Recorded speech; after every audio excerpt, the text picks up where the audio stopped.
ligtas. Why save some? Sabi po ni Pablo po dito na kailangan sa kahit man lang paano'y makapagligtas po tayo. Okay, basahin ko po muna bago po tayo mag-start. 1 Corinthians chapter 9, verse 22, if you have a Bible. Ang sabi po dito sa verse 22, sa piling ng mga mahihina, ako'y naging gaya na mahihina upang mahikayat ko sila. Ako'y nagbagay sa lahat ng tao upang ang ilan man lamang ay maligtas ko kahit sa anong paraan. Diba? So, kung papansinin po natin dito, okay, mag-pray po muna tayo. Okay? Just close your eyes. Pray po tayo. Maraming Diyos, nagpapasalamat po kami sa iyong mga salita, Panginoon, na itinuturo sa bawat isa sa amin, O God. Kasi ako po ng kapangyarihan mo ito, Lord, especially sa mga tao na puno-puno ng doubt sa kanilang puso, Panginoon, pagdating sa mga bagay sa iyo, Lord. Alisin mo po yung pag-aalinlangan po nila sapagkat alam po namin, Panginoon, na ikaw yung katotohanan, Lord. You are the way, the truth, and the life. And no one comes to the Father except through you, O God. Maliban naman ang palataya kami sa iyo, Panginoon, doon kami magkakaroon ng kaligtasan. Panginoon, open our spirit, O God. Lord, para na sa ganun, O God, maunawaan namin ang mga salita at aral na ipapayag mo sa oras ito. Salamat po, Panginoon Jesus. Palutin mo po kami ng iyong banal na dugo. Sa iyo po namin ingandog ang kapurian. In Jesus' name, Amen. Amen. Praise the Lord. Hallelujah. Okay. Let us start our topic for today. Yan. Our topic is, why save some? Bakit kailangan natin magligtas ng kahit papaano man lang? Amen? Amen! Okay. Kasi alam po ni Pablo na magaganap din po ng Diyos, na magaganap na sa kapanahunan po natin na hindi na po talaga magkakakayang tao. Kaya nga, ang sabi ni Pablo dito, kahit na sa anong paraan man lang ay makaangay man lang tayo. So, umpisa po na ito. The biblical basis of mission, we need to go into mission. If you are a servant of God, you have a mission. And what is mission? Ang sabi po nito, basis of for mission. Go ye therefore and reach all nations. Matthew chapter 28, verse 18, umayo kayo, gawin ninyong alagad ko ang lahat ng bansa. And then, sabi din po dito, go ye into all the world and preach the gospel to every creature. Umayo kayo sa buong bansa at ipahayag ninyo ang mabuting balita. What else? Ye shall witnesses unto me. Kayo'y gagawin kong mga saksi ko sa buong mundo. So, kung mapapansin po natin dito, who do God talk to? Sino po ba yung pinapag-usapan ng Panginoon dito? Sino yung kausap ng Diyos dito? All the servant of God. Amen. Kailangan po na tayo po talaga has a mission for Him. Kailangan ng bawat isa po sa atin, hindi lamang po tayo nakapakinig, kaya nga po tayo nakikinig, because God wants every one of us to learn. Amen. Okay, kung itutuloy po natin ito, Matthew 28, ang sabi po nito, ibinigay mo sa akin ang lahat ng kapangyarihan sa langit at sa lupa, kaya umayo kayo at gawin ninyong alagad ko ang lahat ng bansa. Bautismuhan niyo sila sa ngalan ng Ama, ng Anak, ng Diyos, Espiritu Santo, at turuang sumunod sa lahat ng mga ipinag-uutos ko. Tandaan ninyo, ako isa sa inyo hanggang sa dulo ng sanlibutan. Ang sabi po dito, there is a part of this word na nagsasabi, turuan ninyo silang sumunod sa lahat ng ipinag-uutos ko. So meaning, you have known your mission. Not only to listen whatever God is speaking to you right now. Hindi yung mga bagay na tinuturuan ako ng Panginoon, and then, what was the next? Ano yung kasunod po nito? Kapag naturuan ka ng Lord, magturo ka rin. And now you are now part of this mission. Amen. Kailangan tayo po sa ating pag-aakay, tayo po ay magturo. Amen. Ipahayag natin sa kanila ito mabuting balita ng ating Panginoon para na sa ganon, sila po ay madala natin sa ating Panginoon. Now, tingnan po natin. The purpose of mission is to save some. Ang purpose nito ay makapagligtas po tayo. Kaya nga, no Christian follower or no followers of Christ must not involve into the business of this God. Kailangan lahat tayo into mission. We are involved into Jesus' business. Kailangan ikaw partner ka with Christ. Meron kayong partnership ni Christ. Hindi lang partner ka sa church mo. Hindi lang partner ka doon sa asawa mo. Kundi we need a partnership with Christ Jesus, our Savior. At ano yung magiging partnership natin? Tayo po ay tumanggap ng kaligtasan sa ating Panginoon, and now, we have now our purpose in the given missions to have by God. At ano ngayon yung purpose niyon? To save some, yung makapagligtas man lang tayo kahit papaano. Amen. Amen. Amen. Kahit isa, kahit dalawa, makapagligtas ka man lang. So mas maganda, the more the merrier, the more the better, the more the recognizable to God. Now, kung titignan po natin, sabi dito, the purpose of mission is to save some. Now, kung titignan natin, ano sabi po ni Pablo po dito? Paul's becoming all things to all people to save some. Ang sabi niyo po dito, si Pablo nakibagay sa lahat ng tao. Pinakibagayan niya na para madala niya sa Panginoon. Hindi siya nakibagay sa lifestyle. Yung managing po sa inyo, ha? Hindi siya nakibagay sa lifestyle ng mga tao, kundi nakibagay siya dito kung bagay nakisama siya para na sa ganoon madala niya sa Panginoon. Kasi kung minsan nakakala po ng mga Kristiyano iba, na pwede pa po tayo makihalubilo doon sa mga tao na patuloy na gumagawa ng masama. We avoid these things in our life. Sapagkat ang sabi sa atin ng Biblia, huwag kayong makikiisa sa mga tao gumagawa ng masasama, sapagkat kayo'y magiging kaisa nila sa kanilang masamang ginagawa. So, anong sinasabi ng Lord dito? Si Pablo naman, ang sabi ni Pablo dito, siya'y nakibagay sa lahat ng tao para madala sa Panginoon. Madala sa Panginoon. Amen? Amen! Karaniwan na nangyayari po baliktad. Tayo yung nahatak palabas. At hindi si Pablo yung humahatak paloob kay Kristo. Kaya nga, ganun po yung dapat natin gawin. Minsan kapag halimbawa, di ba, meron po tayong tinatawag na cult mentality. Pagka lumalago yung isang espiritu o yung relasyon ng isang tao, ng isang Kristiyano sa ating Panginoon, ang ginagawa ng iba na may hinahatak naman nila ito para mawala yung kanyang alam pagdating sa Panginoon. Paul's using all this to save some. Ginagawa niya po ito, lahat ginagamit niya para na sa ganon, makapagligtas man lamang po siya. Napakaganda po nung talaga layunin ni Pablo. Kaya nga alam niyo sa mga apostol talaga, dedicated, very dedicated po talaga yung puso ni Pablo sa pag-aakay. Kaya kung mapapansin po na natin po dito, si Pablo talaga, ang target niya talaga to save more souls. Amen. Ganon din po yung dapat na maging target po natin, yung goal po natin, yung mission po natin. Paul goes all missionary work to save some. Kaya mapapansin po natin, ang pinakamitihin po nito si Pablo talaga sa kanyang paglilingkod sa kanyang Panginoon ay makapagligtas po talaga ng kaluluwa. Living and clothing goals should be to save some. Halimbawa, let's say, lahat ng mga bagay na ginagawa po natin, yung pagpapakain po, yung pagbibigay ng mga damit, yung pagbibigay ng bahay, yung kung ano-ano papapagay. Ang ating layunin po dyan, the purpose in our mission is to save some. Yung makapagligtas po tayo. Kung bakit nakikipagkaibigan tayo sa labas, dahil gusto natin makaakay. Kung bakit tayo nakikisama doon sa mga kaklase natin, sa mga katrabaho natin, because we need to save some. Kung bakit yung pamilya po natin, we treat into Jollibee, we treat into the place that they wanted to be, para makapagligtas po tayo. Amen. Housing and educating goals should be to save. Now, kung mapapansin natin, ang dami ito pwedeng bagay na gawin po natin para tayo makapagligtas.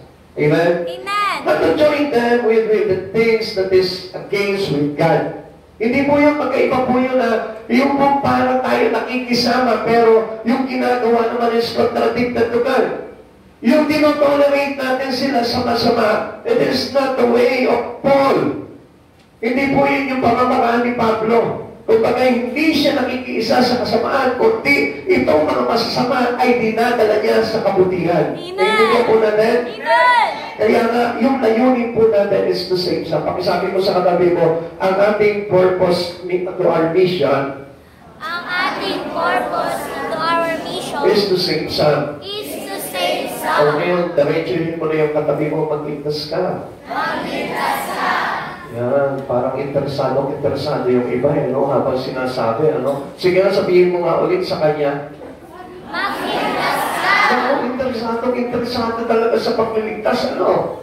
Mga kapatid sa Panginoon, ang sabi po ng Biblia para maintindihan mo kung bakit kailangan magligtas. Ang sino man nag-aahangad na magligtas ng kanyang sarili ay siyang mawawalan nito. Subalit ang mag-alay ng kanyang buhay, ay siyang magkakamit niyon. So, ibig sabihin, if you want to be saved, save more. If you want to save some. If you want to save your family. If you want to save your classmate. If you want to save your neighbor.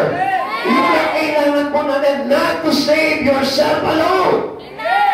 Kaya nga kapag ang sarili mo lamang ang nililigtas mo, mawawalan ka nito. Why is it important to save some? Bakit po ba mahalaga na tayo po'y nagliligtas? Pakisabi mo nga ulit doon sa katabi mo, interesado ka ba? Interesado ka ba? Kasi alam niyo, wala po sa isay, yung iyong pakikinig ng salita ng Diyos, yung iyong pag-church, kung hindi ka magliligtas. Amen? Pakiulit mo nga po ulit doon sa katabi mo para mapasok po sa isipan niya. Wala sa isay ang pag-church.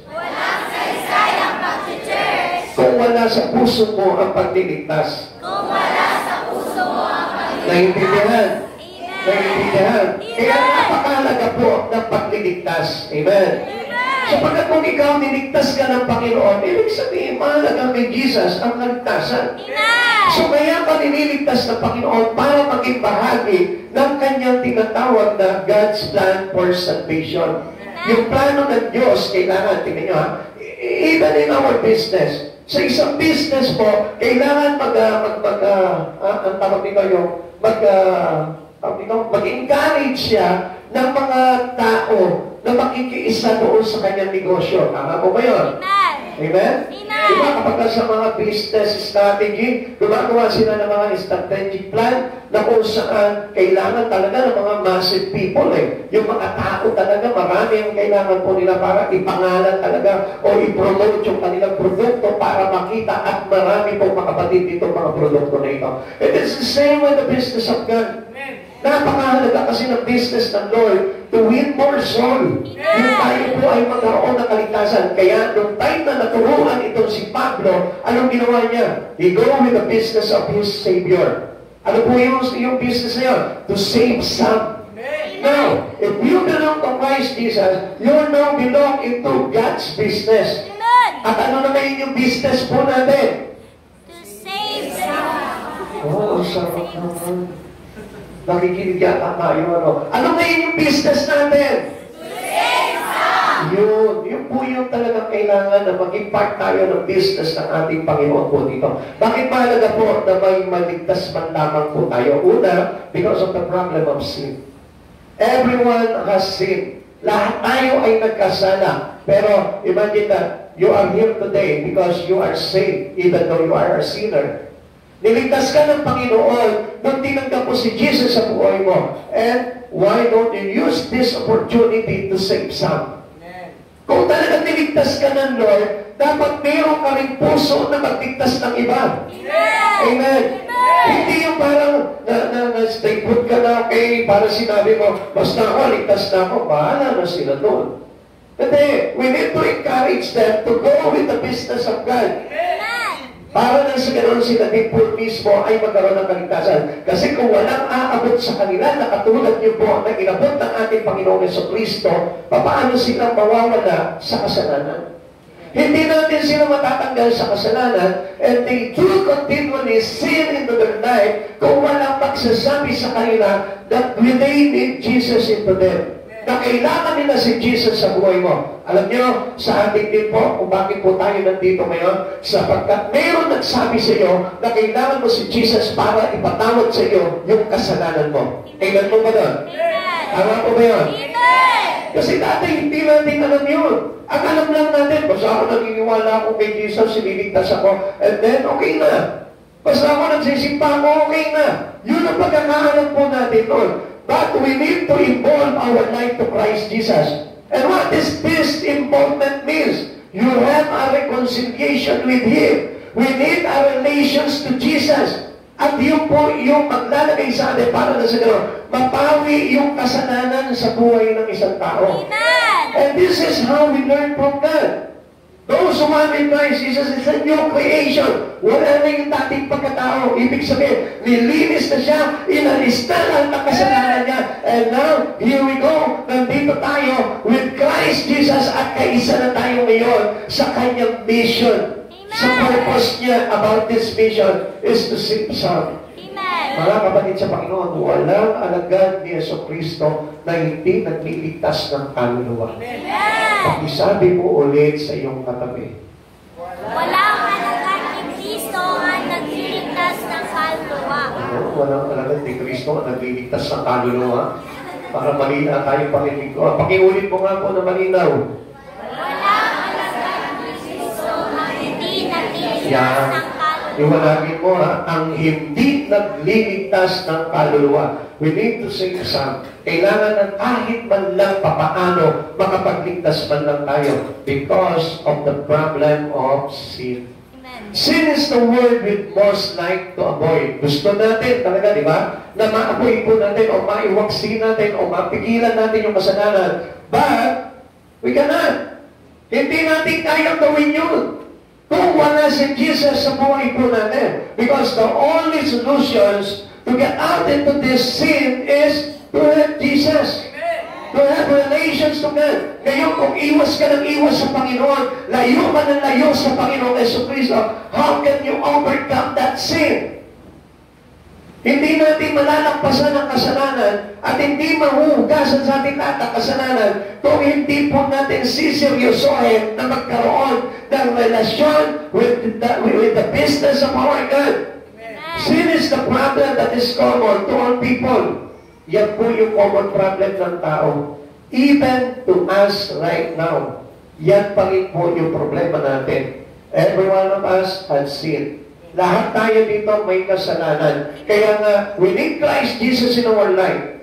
Or else, kung ayaw mo talaga na ikaw ay maligtas, okay, walang problema. Kaya lang ang problema mo dito, may impyerno ka. Because for the wages of sin is death.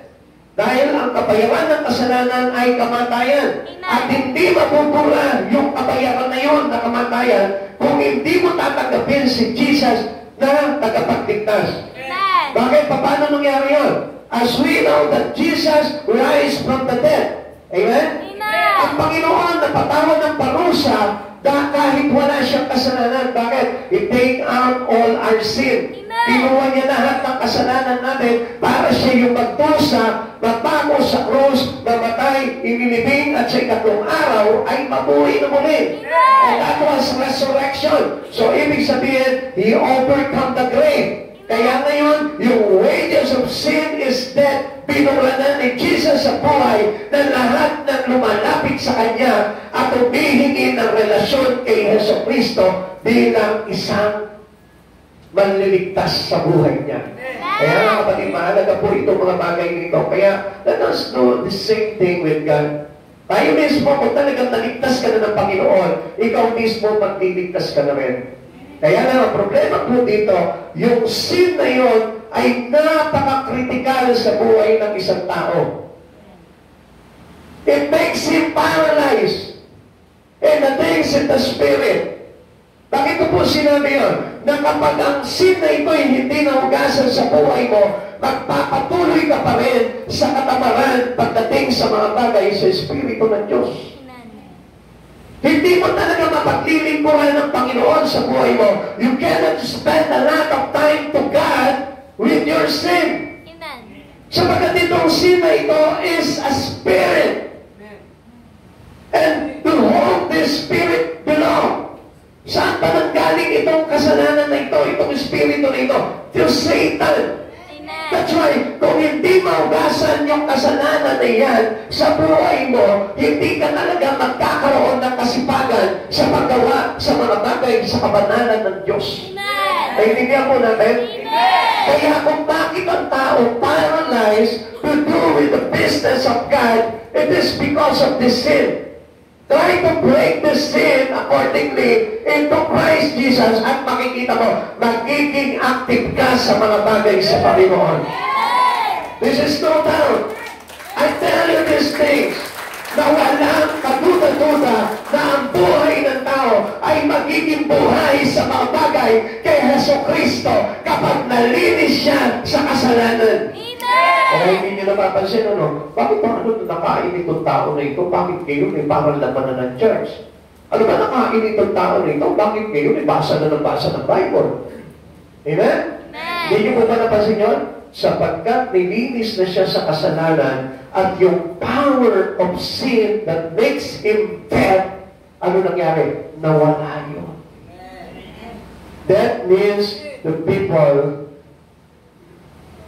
simple. Ang ibig sabihin po, na kapag patay ang espiritu mo, pagdating sa mga bagay sa Panginoon, ang ibig sabihin niya, you have a simple nature. Pero pa rin tayo pamumuhay ng mabulok-bulok ng kasalanan. Amen? Amen! Okay, basahin po natin Romans chapter 3, verse 23. Sapagkat ang lahat ay nagkasala at walang sino mang nakaabot sa kaluwalhatian ng Diyos, hindi tayo makakaabot at makakalapit sa Panginoon kung the presence of sins is right there. Kung nandito pa rin sa puso mo yung kasalanan. Kaya nga alam niyo po, alam na nakipagkaisa kay Kristo ay lumalayo na sa kasalanan. Amen! Amen. Amen. Hindi niya na ipinamumuhay yung kasalanan. He resists the sin into Him. Amen! Amen? Hindi niya na pinapapasok yung kasalanan, yung espiritu ng kasalanan sa buhay niya. And even the people who are sinner, parang hindi nyo mapapansin, parang ang layo ng iyong espiritu sa kanila. Kaya nga, alam nyo, it is life sacrifice to a person who receive Christ Jesus to go with them to save some. Alam mo, ibig ko po sabihin po dito, mahirap na sa isang tao na nilinis sa kanyang kasalanan na lumapit at makiisa sa mga taong makasalanan.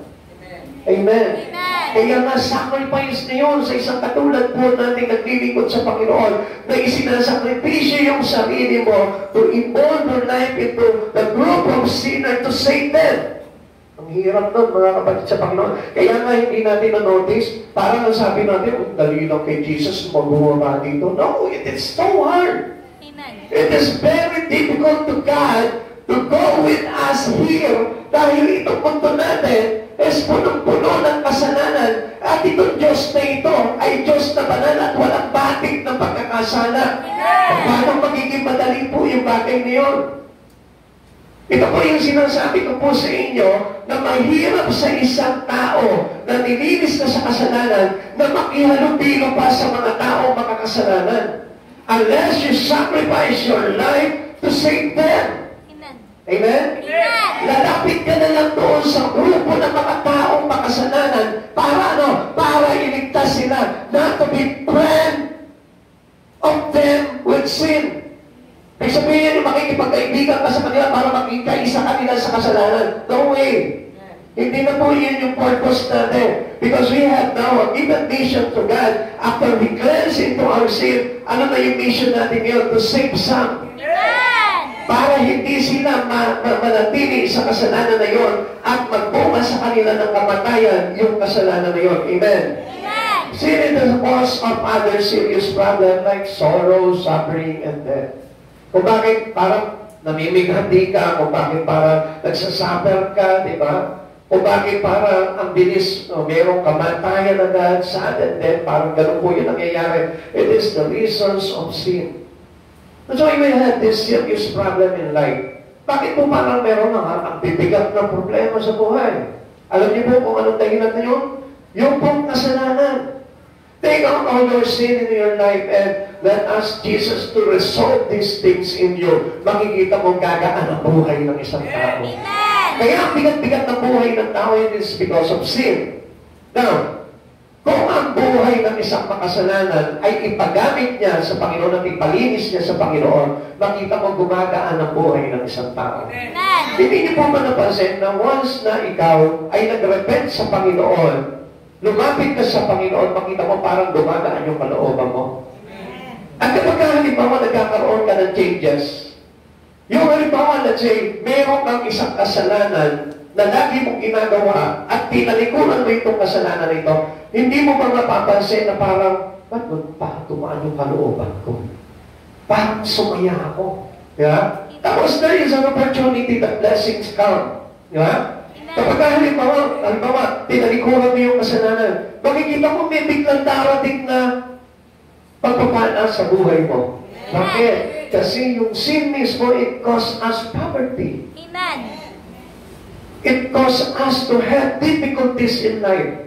Yung kasalanan yan ang nagpapabigat ng buhay ng isang tao. Kaya nga, we need to go back to God. Kaya nga, kung makasalanan ka man, lumapit ka sa Panginoon, paugasan mo yung kasalanan mo sa Panginoon, and the cause of sin into your life will be missing. Mawawala po yun. Amen?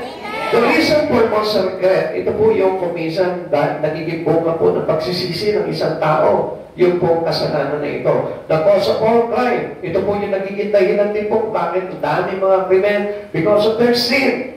The primary reasons for emotional and physical pain, kung bakit parang nasasaktan yung kalooban mo, nasasaktan yung iyong katawan, nasasaktan yung iyong isipan, nasasaktan yung espiritu mo, it is because of sin. Eh, hindi mo napapansin, di ba? Ang dami pong tao na parang emotionally damaged. Amen? Di ba? Sinisigaw pa po sa Facebook yan eh. Di ba? Emotionally damaged. Di ba? Sabi nila, alam nyo, why we have this emotionally damaged? Alam nyo, it is because of sin. Kaya nga, gulo-gulo ng isipan mo, gulo-gulo ng damdamin mo, hindi mo alam kung ano yung gusto ng puso mo. It is because of sin. Kaya hindi mo na alam ngayon kung ano yung gustuhin mo sa buhay mo. Pero kapag nasaksiyan mo o nasubukan mo si Jesus sa buhay mo, doon lang magkakaroon ng tinatawag na redirectional spirit. Nagkakaroon tayo ng direksyon yung buhay po natin. Amen. Kaya doon para makikita natin na kahit may problema ka, kahit may mga pagsubok ka, o kahit may karamdaman ka, makita mo nag-uumapaw ka pa rin sa kapayapaan at kasayahan. Amen? Amen po ba doon? Lagi natin tandaan, nakailangan natin si Jesus sa buhay po natin sapagkat siya po yung source ng pinakamagagandang bagay na kailangan natin sa buhay po natin. Especially, He is the solutions for every sin of man. Kaya walang tao na hindi pa pwedeng hindi lalapit sa Panginoon. Everyone should come to Christ Jesus. There is no remedy for sin apart from the gospel. So, kaya nga po, meron po tinatawag na mabuting balita sapagkat ipinapahayag sa atin na wala ng bigat o wala ng kaparusahan dapat ang kasalanan sa buhay mo if you receive Christ and accept and believe in Christ Jesus. Kapag tinanggap mo na si Jesus sa buhay mo, I tell you, yung mga kasalanan na nagawa mo from your past, present, and future will be eased to you by God. It is easy to get out into sin. Just receive Jesus and serve Jesus in your life. Amen. Make Jesus your lifestyle. Gawin mong lifestyle mo. Gawin mong pamumuhay mo na si Jesus sa buhay mo. And I tell you, ano man yung bigat ng kasalanan na ginawa mo noon, meron ng remedyo yan at nilunasan na ng Panginoon ko yan. And that was because of Christ Jesus. Ang mabuting balita po ito ay walang iba kundi si Yesu Cristo. Kaya kapag nireceive mo si Jesus sa buhay mo, wala ka ng problema sa kasalanan. Amen? Pakisabi mo sa katabi mo, wala ka ng problema sa kasalanan. Pero ang problema mo na lang, kung paano mong ipamumuhay si Jesus. Pastor, yan nga ang problema ko talaga eh. Ang hirap talagang mag-church, ang hirap magbasa ng Biblia, ang hirap iwasan ang kasalanan. Madali lamang po yan. If you sum your life into Christ Jesus, itakad mo, ilubog mo, isok mo yung buhay mo kay Jesus, makikita mo, mawawalan ka na ng pag-asa sa kasalanan. Amen? Sabi mo nga sa katabi mo, kapag nilubog mo ang buhay mo kay Jesus, Kapag nilubog mo ang buhay mo kay Jesus, hindi na masarap ang kasalanan. hindi na masarap ang kasalanan. Yan, amen? Ay, kasi nasasarapan pa sa kasalanan eh. Kaya nga ayaw lumapit sa Panginoon kasi sarap na sarap pa sila sa kasalanan. Pero I tell you one thing, pag tinanggap mo si Jesus sa buhay mo, magbabago yung panlasa mo at makikita mo yung magiging panlasa mo, yung katwiran at kabanalan na ng ating Panginoon. Amen? That was the only remedy to us para maibsan po natin yung kasalanan. Ang sabi po ng Acts chapter 4 verse 12, Sa Kanya lamang matatagpuan ang kaligtasan sapagkat walang ibang pangalan sa buong daigdig na ibinigay ng Diyos sa mga tao upang tayo ay maligtas. Anong pangalan po ito? Jesus Christ. Amen. He is the only one. Wala tayong ibang pangalan na sasambitin. Kaya nga, if you confess your sin, confess it to Jesus. Not to confess it to someone. Not to confess it into other name. Do not address your confessions to other. But only in the name of Jesus. Kaya alam niyo, yung iba, hindi talaga maibsan yung kanilang kasalanan, hindi mapatawad yung kasalanan. Kasi sa iba po sila sumasangguni. Sa iba po nila hinihingi ang kapatawaran. Ang sabi po ng Biblia, sa Kanya lamang matatagpuan ang kaligtasan sapagkat walang ibang pangalan sa buong daigdig na ibinigay ng Diyos sa mga tao upang tayo'y maligtas.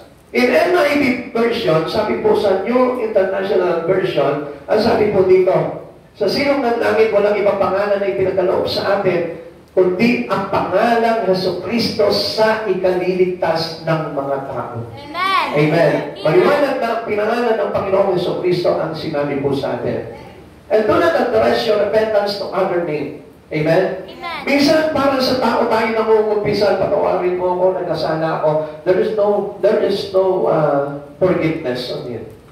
Amen? Because the power of forgiveness is upon Christ Jesus. Amen. Siya po yung may kapangyarihan na magpatawad ng kasalanan ng isang tao. Amen? Tapos hindi ko na kailangan po na humingi ng tawad sa kapwa ko. No, it is the other thing. It is another thing na hindi po tayo pwedeng hindi hihingi ng tawad sa kapwa po natin. Because as we know, Christ Jesus is the forgiveness of our sin, we need to forgive others. Amen. Sabi po, tayong lahat ay magpatawaran. Kaya napakahalaga po nitong bagay nito. Amen? Amen. But lagi natin tatandaan, He is the only remedy or solution for our problems. Jesus Christ. Amen. Amen. Bakit po mahalaga na may maligtas man lamang po tayo? O ikalawa, because the plan of redemption. Ano po ba yung plano ng Diyos dito sa pagtutubos po sa atin? God did that everyone that saved must save. Na kailangan po ikaw na naligtas ka ay magligtas. Amen. Ito po yung pinaka-slogan na po natin ngayon sa buhay po natin. Ano po yun? Kung ako'y naligtas, dapat ako'y magligtas. Amen? Itamak po natin sa puso po natin yan. Sapagkat ang isang tao naligtas ay kailangan magligtas. Bakit? Because you are now a witness to Christ Jesus. Niligtas ka na sa Kristo, kaya magligtas ka. Nakita niyo po itong mga alagad ng ating Panginoon, itong mga apostol, anong ginawa po nila? After receiving the salvations from Him, anong ginawa nila? Sila din po mismo, humayo sila at nagligtas sila ng kaluluwa. Amen. Kaya, kailangan ang buhay mo ay maging cause ng salvation ng ibang tao. Amen? Amen. Kaya nga, do it for the glory of God. This is how we thank God in our life. Dito natin may papakita na tayo ay nagbabalik ng pasasalamat din sa ating Panginoon. Napakaganda po nito. Because this is the plan of God's redemption. Sabi po ng Romans chapter 3, verse 24 to 25, nandiyan pa po ba tayo? Amen. Salamat po sa Panginoon. Ngunit dahil sa kanyang magandang loob na walang bayad, niyang ibinigay, sila ay itinuring na matuwid sa pamamagitan ni Kristo Jesus na siyang nagpapanaya sa kanila. Siya ang inialay ng Diyos bilang handog upang sa pamamagitan ng kanyang dugo ay mapatawad ang kasalanan ng lahat ng sumasampalataya sa Kanya. Sino nung yung mga papatawarin? Lahat ng mga sumasampalataya sa Kanya. Ginawa ito ng Diyos upang patunayang siya ay matuwid sapagkat noong unang panahon ay nagtimpi siya at pinagtiisan ang mga kasalanang nagagawa ng mga tao. Kung bakit, kung mapapansin po natin, after 2,000 years ago, ang Diyos mismo nagtitimpi. He is a long-suffering God. Although kung mapapansin natin, parang akala natin wala sa isa yung ginawa ni Jesus. Ano? Nagtimpi lang ang ating Panginoong Jesucristo. Kahit na patuloy tayo nagkakasala because He wanted every one of us to be saved. Amen. Now, sino ka ako mismo? Sino ako mismo na para hindi magligtas ng ibang kaluluwa? Kung ang Diyos na ito, ang layunin ng ating Panginoon, the plan of God's redemption is to save all. Amen? Tayo nga ang hinihingi lang sa atin ni Paul, to save some. Some. Pero ang Diyos na ito, ang hinihingi niya na to save all. To save all human. To save the world. Amen. E tayo kaya, ano kaya yung ating layunin sa buhay? What is the purpose of you having Christ Jesus in your life? To save myself. Yun ang pinaka-nakakalungkot po niyo. Kung papansinin mo natin, nawawala na po talaga yung purpose ng mission na ginawa ng Diyos dito sa atin. Kung papansinin natin si Jesus, ang purpose niya is to save all. Amen. Amen? Pagdating sa mga alagad, to save some. Tapos ito ngayon sa ating era ngayon, to save myself. Parang it is so selfish. Kaya nga tayo din po mismo, makiisa tayo kay Jesus, makiisa tayo sa mga apostol, para lang sa kanilang buhay natin ay magamit not to only save yourself, but to save many. Amen? Amen. Kaya po ba natin gawin po yun for the glory of God? Amen. Let's do it. Gawin po natin yun. Kung ito naman po yung mga kapagpatibay ng ating salvation na tinanggap sa ating Panginoon. Alam niyo po ba na yung ating salvation, we need to work it out. Kailangan po itinatrabaho natin yung salvation na yun. Huwag kang papayag na unti-unting agawin sa'yo, nakawin sa'yo yung kaligtasan na yun. Kasi yung iba sinasabi nila, once you save, always save. I tell you one thing, kung hindi mo ipagagamit ang buhay mo sa Panginoon, pwedeng mawala pa rin yung kaligtasan na yun. Amen. Amen. Bakit? Kasi if God doesn't use your life, iba ang gagamit po niyan. Amen. I tell you this truth, na kapag ang isang buhay ng isang tao ay hindi ipinagamit sa Panginoon, I tell you, there is someone to use your life. Merong iba na gagamit ng buhay mo. At alam po natin kung sino yun. Amen. Amen. Amen. Amen. Try mo hindi ka kumilala sa Panginoong Jesucristo. Tingnan mo kung sino gagamit ang buhay mo. Try mo na hindi mo tanggapin ang kapatawaran kay Jesucristo. Tingnan mo kung sino gagamit ang buhay mo. Try mo na hindi maglingkod sa Panginoon. Tingnan mo kung sino gagamit ang buhay mo.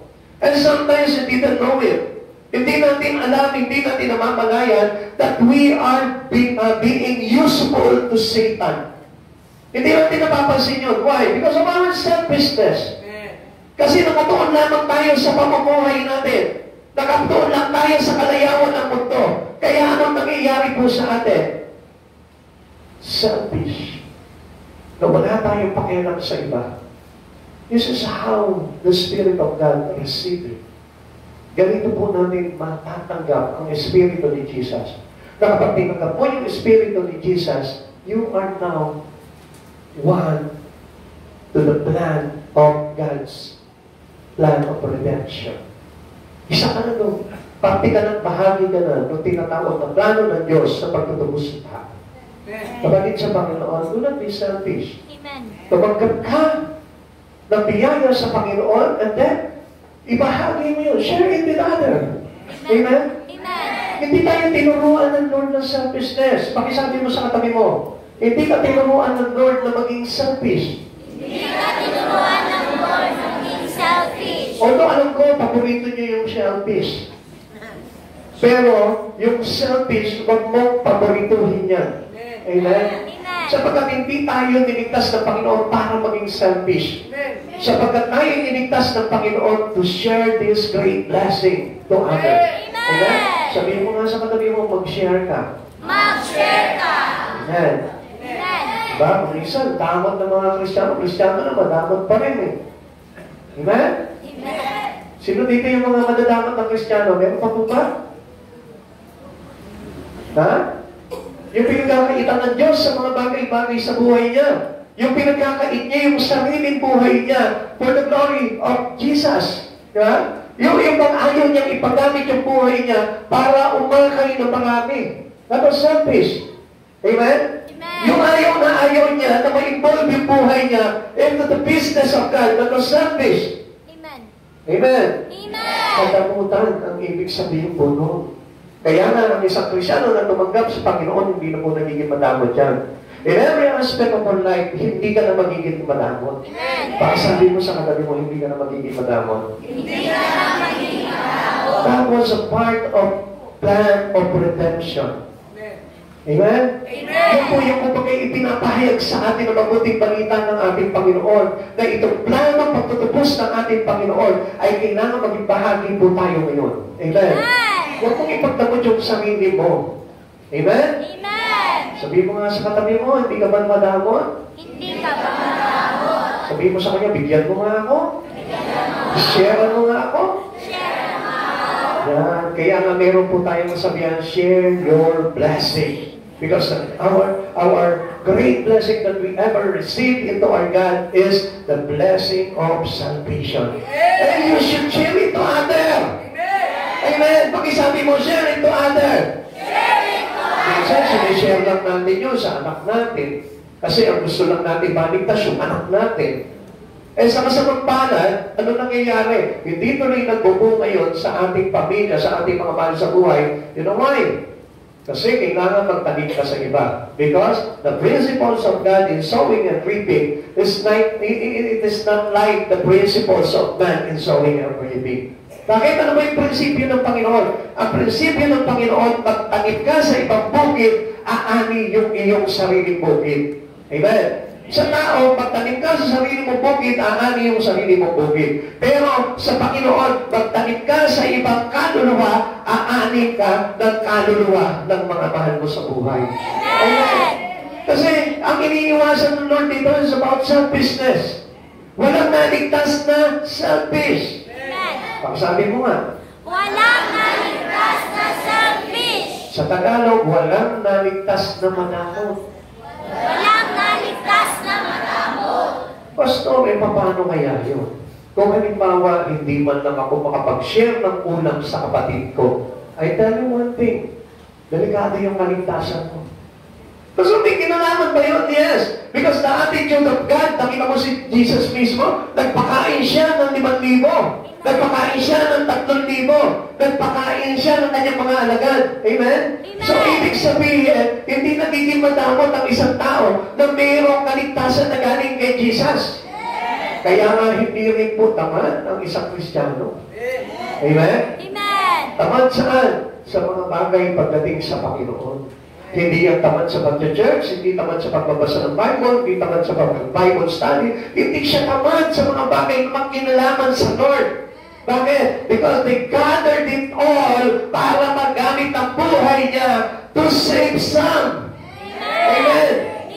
Amen? Kaya kung mapapansin mo, paano makakapagligtas yung isang tao na tamad sa mga bagay sa Panginoon? Hindi rin kasi yung sarili niya nga, doubted siya, naligtas siya. Ako, napag-isip po sila, no? Yes. I tell you one thing, if you receive the Spirit or the Holy Spirit, yan yung magtutulak sa iyo para maging masipag ka. Amen. Amen? Ang sabi ng Lord, and you shall be my witness. Ano po nangyari doon? After they receive the Holy Spirit, they become a witness. Amen? Natatandaan niyo, Acts chapter 1 verse 8?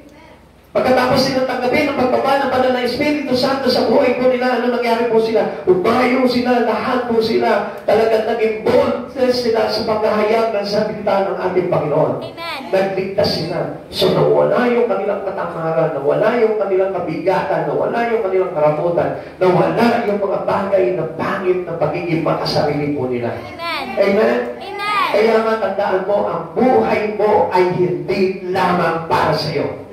Amen? Amen. Ito sa according to the book of Romans. Tama mo ba? Amen. Diba? Kung tayo'y nabubuhay, hindi na tayo nabubuhay sa ating sarili. Kung tayo namamatay, hindi tayo nabubuhay, hindi tayo namamatay sa sarili natin. Walang sino man nabubuhay para sa sarili niya. Diba? Amen. Pero nga tayong awit niya, diba? Natatandaan niyo pa po ba yun? Walang sino man ang nabubuhay para sa sarili lamang. Walang sino man ang mamamatay para sa sarili lamang. Paano po na, tagasi kayo? Kumayo kayo? Hindi. Joke lang. Naalala ko lamang po yung mga bagay na yun. Amen?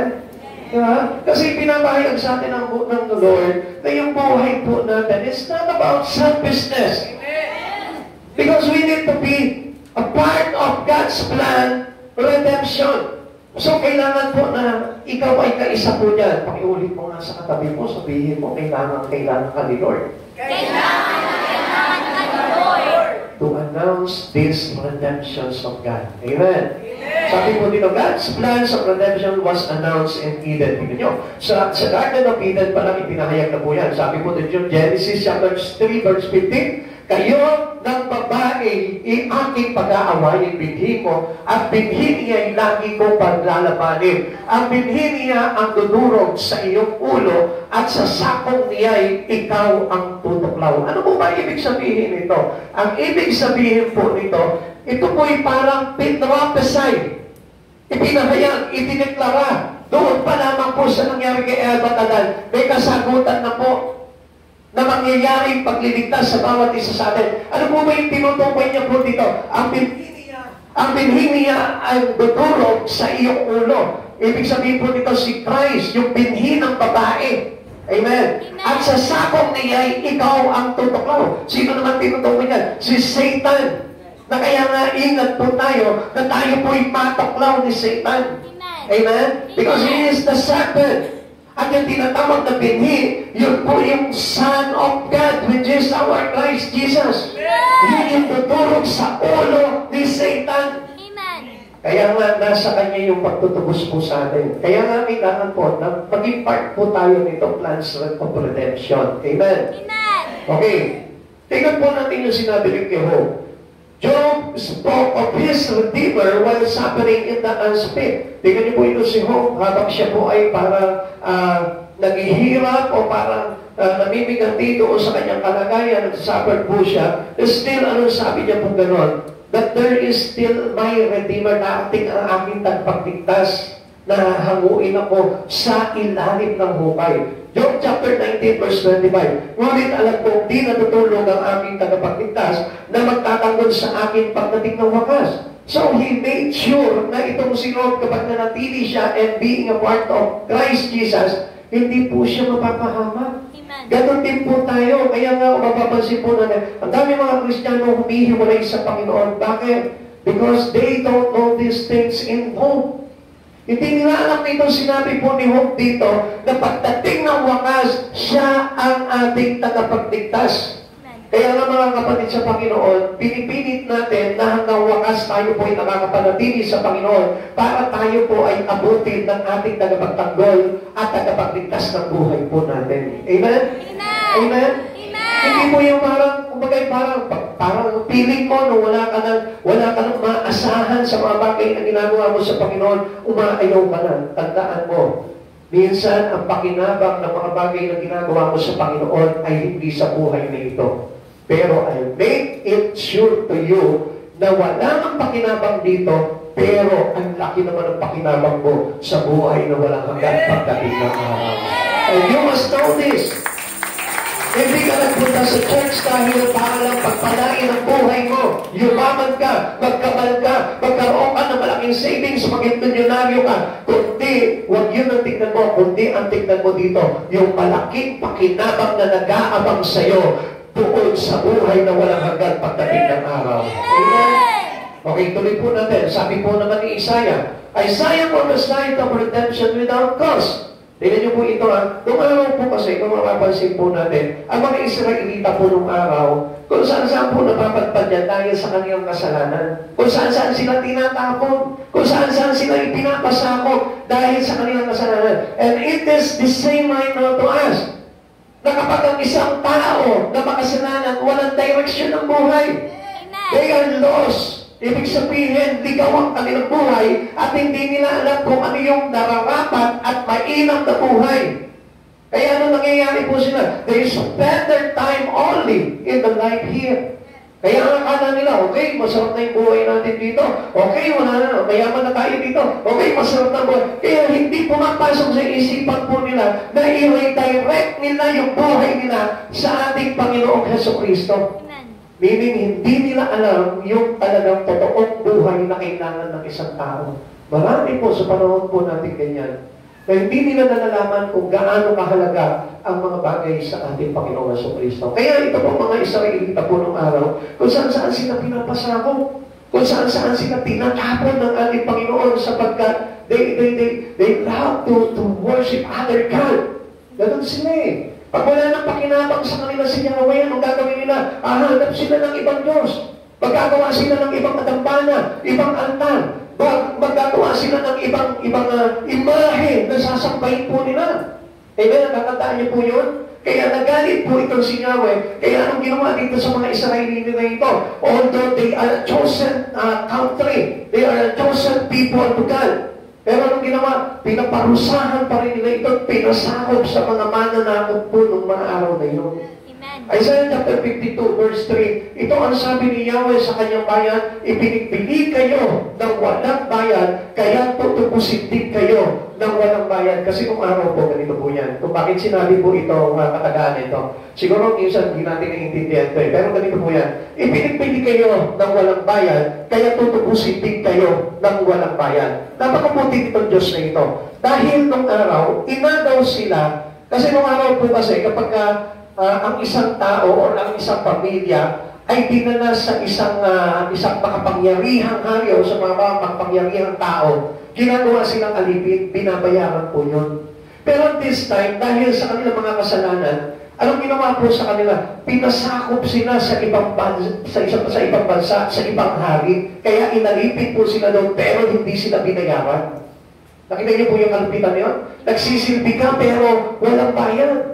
Kaya ang ginawa ng Diyos, dahil sa habag ng Diyos, dahil ang Diyos natin hindi selfish eh. Amen. Even though that you are sinners, there is still a chance to have this forgiveness of God.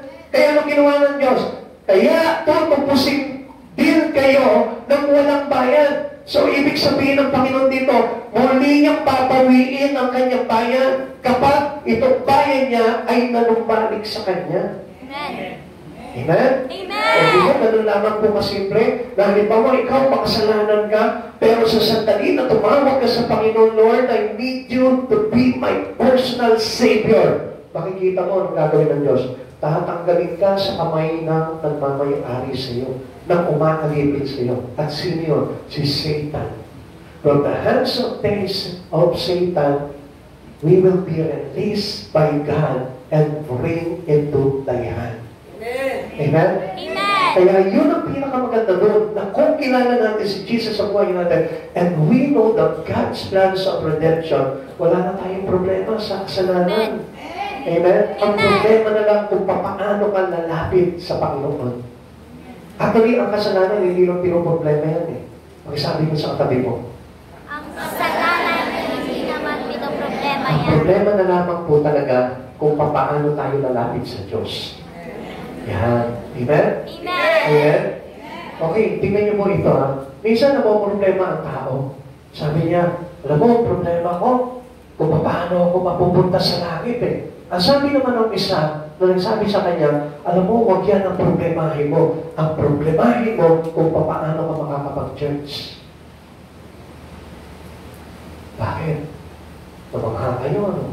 Kasi maraming tao gusto mapunta sa langit pero hindi nagpupunta ng church. Gusto mapunta sa langit pero hindi marunong mag-pray. Gusto mapunta sa langit pero ayaw makinig ng salita ng Diyos. So the problem is this. Not the problem to enter the kingdom of God, but the problem is to know God. Pag nakilala mo na ang Diyos sa buhay mo, wala nang problema ang bakit sa langit. Pag nasanay na ang buhay mo sa pagsamba sa Panginoon, wala nang problema ang umakyat sa langit. Pag nasanay na ang buhay mo sa mga banal na salita at napaipumuhay mo, wala nang problema ang pagpasok sa langit. Kaya nang nahirap na pumasok sa langit kung ang pamumuhay mo ay lihis sa mga bagay sa Panginoong Hesukristo. Ano masabi po dito ni Peter? Sabi ni Pedro po dito, Peter pronounced redemptions through the precious blood. So sa madaling salita, ibinubo na ng Panginoong Hesukristo ko yung kanyang banal na dugo, kaya wala na tayong problema eh. Amen. Samantalang idinigdiklara naman dito ni Pedro, ano po ba yun? Yung pagtubos sa atin sa pamamagitan ng mahalagang banal na dugo ng ating Panginoong Hesukristo. And who you are, maniwala ka sa akin, kailangan mo ng paglilinis ng banal na dugo ng Diyos. Amen. At paano mo marireceive yung banal na dugo ng Diyos? Ganito po yan.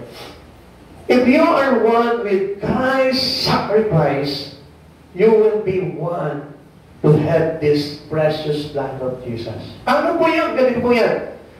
Sabi ko nga po sa inyo, ang Diyos na ito nagsakripisyo. At sa sakripisyo niya, lahat ng dugo sa kanyang katawan ay bubuhos para sa ikalilinis ng lahat ng tao. Amen. Now, anong ibig sabihin po nito? If you are one who received the blood of Jesus as a cleanse our sin, gusto ko malaman po ninyo, yung paglilinis sa iyo ng Panginoon ay yung maglalagay sa iyo para maging bahagi ka ng tinatawag na God's plan of redemption. Amen. Kaya hindi na malabo o hindi na mahirap na ikaw mismo makapagligtas ka ng kaluluwa. Bakit? Because the blood of Jesus is flowing into your vein. Dumadali niya sa mga ugat niya. Amen. Kaya yun mismo ang magtutulak sa iyo para gawin itong God's plan of redemption. Ganyan po yung sinabi po ni Peter.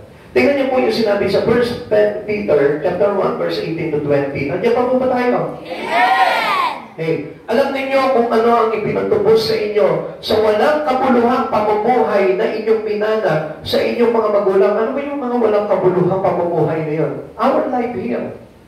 Kaya nakakala natin, ang kabuluhan ng buhay nandito lang sa mundo eh.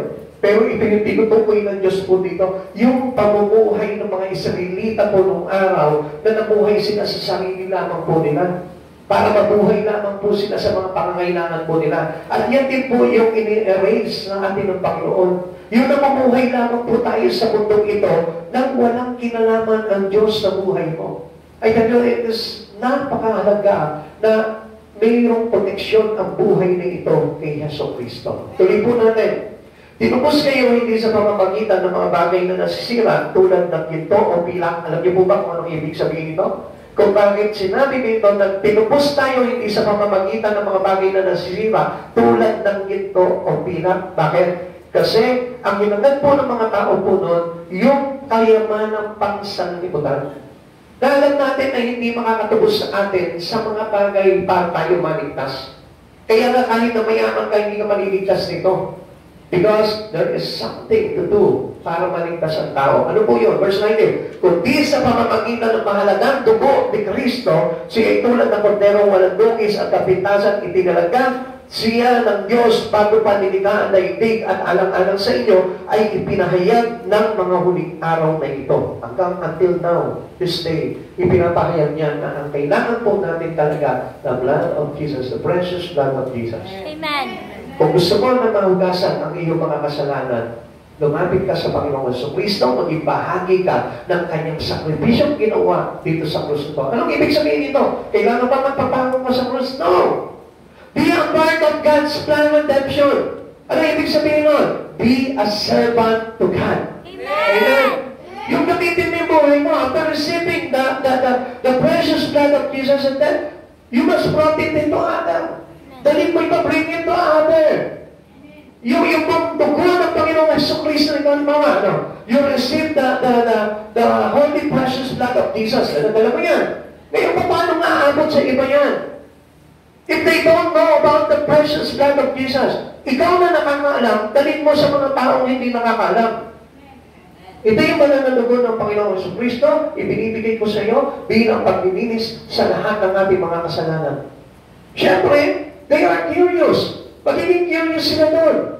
Ngayon, ipapaliwanag mo yun, you share the gospel of God, ipabalita mo sa kanya yung mabuting balita ng Panginoon, at doon sila magkakaroon tinatawag na plan of redemption. Amen. Kaya nga, mayroon po tayong bahagi dito sa pagliligtas ng Panginoon. At yung bahagi po natin doon, tayo na po yung parang nagiging representative ng Panginoon into our present time. Amen. Sabihin mo na lang sa katabi mo, yun po yung trabaho mo ngayon. Sabihin mo sa kanya, ano man ang trabaho mo, Ano man ang trabaho mo, pero the major business or the major mission that you have in your life is to bring the gospel to others. Amen? Amen. Kahit anong trabaho mo, kahit teacher ka, engineer ka, architect ka, doktor ka, dapat dala-dala mo yung banal na dugo ng Panginoong Jesucristo sa mga taong hindi nakakaalam nito. Amen. Lahat po ba tayo na nandito ngayon, alam na kung ano kahalaga ng banal na dugo ni Hesus Kristo? Pwede po ba makita po yung mga kamay na nakakaalam na? Now, dahil alam mo na itong bagay nito, meron ka ng mission ngayon sa Panginoon. Part ka na ng tinatawag na God's plan of redemption. Willing ka ba na maging bahagi nito? Amen! Parang nangangalahati tayo.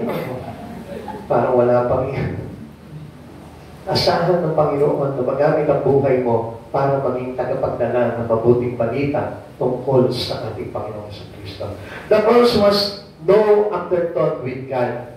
Ito po, hindi po natin maitatanggi po ito eh. David's suffering Savior, ipinahayag po ito ni David. Tingnan niyo po ito po mga lingkod na ito. Sila mismo, naging tagapagdala po sila nito. Nitong kaligtasan na ito.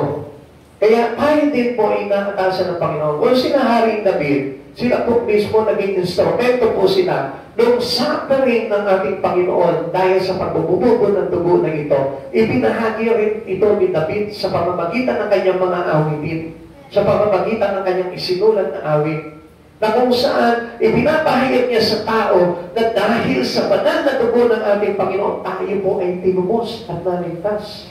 Amen? Amen? Kaya po ba natin gawin ito? Kaya po ba natin? Amen! Are you one of the recipient of this precious blood? Ikaw po tumanggap nitong banal na dugo na ito? And then, ang iyong trabaho ngayon ay katulad ng trabaho nitong si David, na maipahayag po natin itong Christ suffering. The Lord is laid from the foundations of this world. Alam na alam po natin yan, di ba? Na si Jesus po ay pinatay. Sino po hindi nakakaalam ha? Ano po, yung iba hindi nila alam ha? Sino ba itong pinatay na ito? Ha? Tanong mo doon sa kapitbahay mong Marites. Baka alam niya kung sino yung pinatay niya. Ay, pero yun, na si Jesus ay namatay ng muling na buhay para sa kaligtasan nino na ating lahat. Amen. Kaya nga, tayo po mismo, hindi po tayo kailangan na lapastanganin po natin itong napakamahalagang event na ito na ginawa ni Jesus. Paano po man ilalapastangan itong mga bagay nito kung binabaliwala po natin? Kasi alam nyo, daming tao na mapastangan po dito eh. Maraming tao sa buong mundo po, nilapastangan po itong greatest event that ever happened in the humanity. Ito pong pagliligtas na ginawa ni Jesus. Kaya anong nangyari? Di ba? Sa mga Israelita pa lamang po, mayroon silang ibang sinamba. Amen? Amen? Kaya sa panahon natin ngayon, meron din silang ibang sinasamba. Amen? Amen? Kaya meron din po silang ibang itinatangi. Hindi po itong Diyos na talagang nagsakripisyo, nagbubo ng kanyang banal na dugo para tayo hugasan at linisin sa lahat ng ating kasalanan. Yun po yung tinatawag na kalapastanganan. And we didn't honor what the greatest event that Jesus did for the salvation of every one of us. Kalapastanganan po ang tawag po doon. Intindihan po natin? Amen! If you know the truth, at hindi natin ipinagmamakaingay yung katotohanan tungkol dito kay Jesus, I tell you, kalapastanganan po yun. Intindihan mo natin? Amen! Sapagkat alam natin ang kaligtasan, subalit hindi natin ipinamamalita sa mga taong hindi nakakaalam. Ito po ay isang anyo ng kalapastanganan. Kaya nga mga kapatid sa Panginoon, if you know the truth, you must share it, the truth. Ipamahagi mo, ipamalita mo ang mabuting balita ng kaligtasan ay ayon sa ating Panginoong Hesus Kristo. Amen! Amen! Amen! Kaya nga, anong mangyayari po doon? Kapag tayo po dito pa lamang sa panahon na ito ay naging lapastangan na sa Panginoon, ano mangyayari sa atin? Okay, let us read in the book of Revelation chapter 13 verse 8, Pahayag chapter 13 verse 8, sasamba sa Kanya ang lahat ng nabubuhay sa ibabaw ng lupa, maliban sa mga taong ang mga pangalan ay nakasulat sa aklat ng buhay bago pa ligainan sa libutan. Ang aklat na ito ay pag-aari ng korderong pinatay. Sino po yung mga sasamba dito? Sino po yung sasamba po sa Diablo pagdating ng araw? Ito po mga taong lapastangan. Amen? Nalapastangan sa ating Panginoon, kaya mananatili silang lapastangan sapagkat ngayon pa lang sa buhay nito, they know that Jesus is their Savior, but they didn't give important to Him. Hindi nila pinahalagahan Kaya nga itong panahon na ito, mahalaga ng pagsamba sa Panginoon. Mahalaga na ibinabahagi natin yung mabuting balita na ang kaligtasan ay galing sa ating Panginoon na nag-aling ng buhay ng matay, inilibing at sa ikatong araw ay nabuhay na muli.